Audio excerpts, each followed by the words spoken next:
मैथिली दुल्हन इसके मनमोहक गीत जरूर सुने। यदि अच्छा लगा तो चैनल सब्सक्राइब जरूर करें। लहंगा से पानी चुआता रोज ठोपे ठोपर। लहंगा से पानी चुआता रोज ठोपे ठोपर।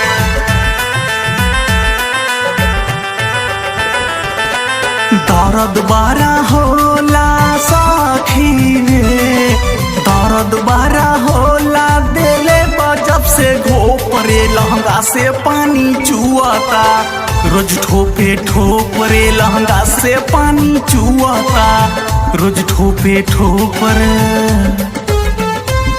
लहंगा से पानी चुआता रोज ठोपे ठोपर। लहंगा से पानी चुआता रोज ठोपे ठोपर।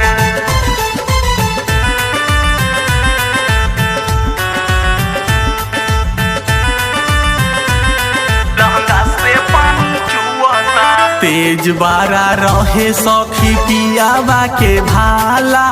पहिले ही रतिया में बहुते बुझाला।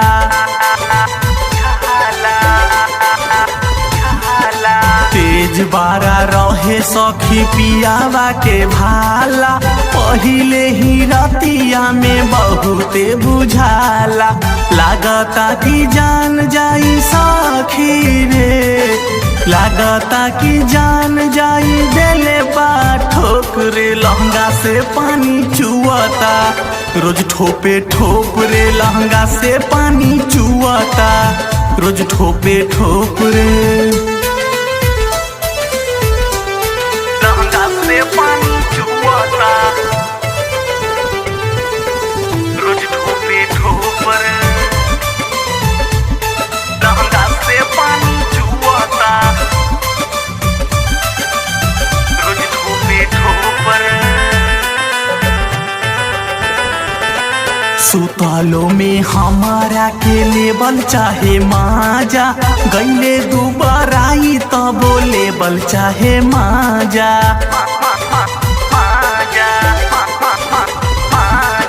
सुतला में हमारा के धरेला पाजा। गईले दुबाराई तब लेबल चाहे माजा। कहला पकहेला सखी रे, कहला पकहेला रुइया से पोछ रे। लहंगा से पानी चुआता रोज ठोपे ठोपरे। लहंगा से पानी चुआता रोज ठोपे ठोपरे। लहंगा से पानी चुआता रोज ठोपे ठोपर। लहंगा से पानी चुआता रोज ठोपे ठोपर।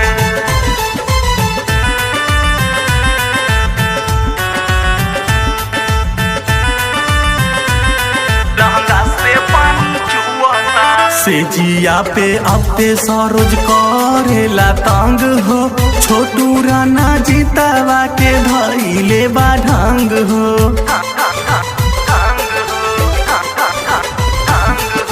से जिया पे अपते सरोज करेला तंग हो। छोटू राना जीतावा के धइले बा ढंग हो। संजय दे बरबा सखी रे, सनजे दे बरबा खेला देखले बा छुप रे। लहंगा से पानी चुआता रोज ठोपे ठोपरे। लहंगा से पानी चुआता रोज ठोपे ठोपरे।